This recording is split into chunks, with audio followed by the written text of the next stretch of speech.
The Chairman, Presidential Task Force, Honorable Ministers, members of the PTF, gentlemen of the press, good evening. First of all, I would like to briefly talk about the impact of COVID-19 on our health services, both in terms of the quality and also access to care.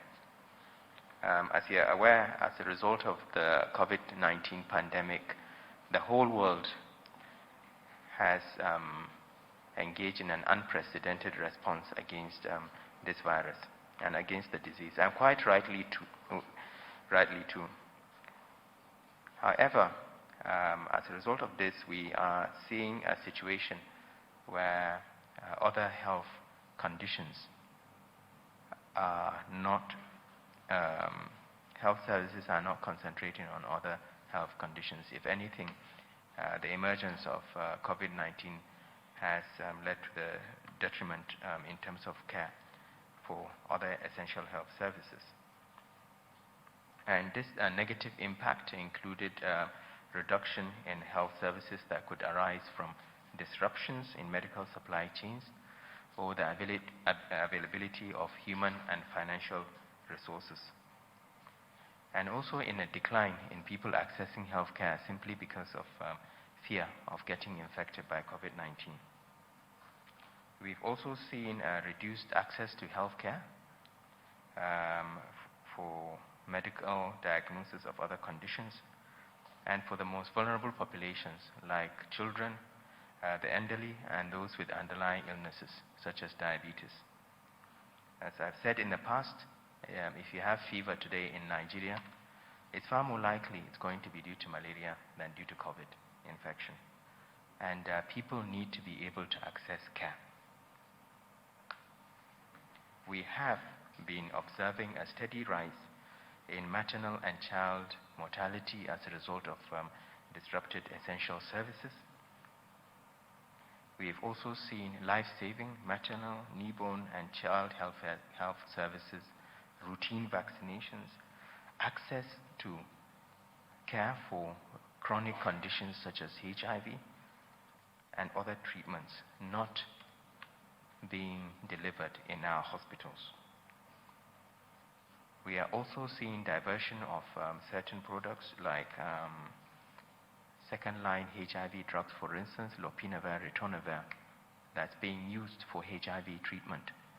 That's currently being used for COVID infection. And as mentioned by the DG NCDC, we are asking health institutions to make sure that they have proper assessment processes for people presenting with possible COVID. They must have holding areas and screening areas so that their staff can protect themselves and at the same time be able to deliver care. Hospitals are there to look after patients. Hospitals are not there to turn patients back.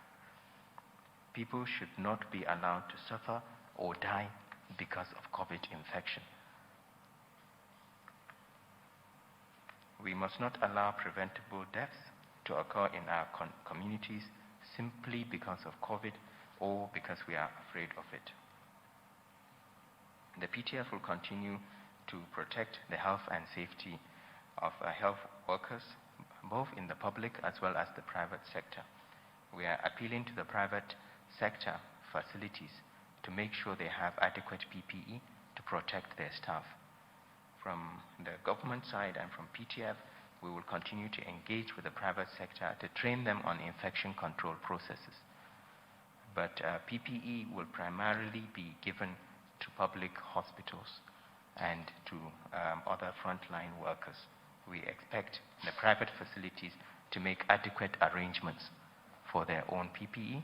If they are having difficulty accessing this, they should please get in touch with us and we can point them in the right direction. Having said this, we continue to thank our donor partners and our partners within the private sector, particularly the few that continue to provide excellent care to persons with COVID infection. The second issue I wanted to briefly mention is the issue of public sensitization.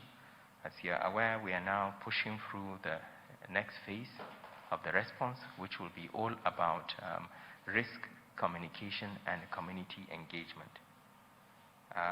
We will continue to work with all parts of the communities, religious leaders, traditional institutions, state and local governments, to make sure that that behavioral change we all need to adapt continues. We must learn to live with the new realities of COVID-19, especially as we are still far off from a permanent solution to the pandemic, such as the availability of a vaccine. All of us must take responsibility in protecting ourselves and others by adhering to the health protocols and lockdown guidelines while we go about our lives in this, what we call the new normal. Because post-COVID, things will not be the same. Finally, I wanted to again inform the public that the PTF has not been giving out contracts. The PTF is not a procurement body. We understand there are a lot of fraudulent letters going around trying to sell contracts to members of the public. So buyers beware. We are not signing off any contracts on behalf of the PTF. Thank you.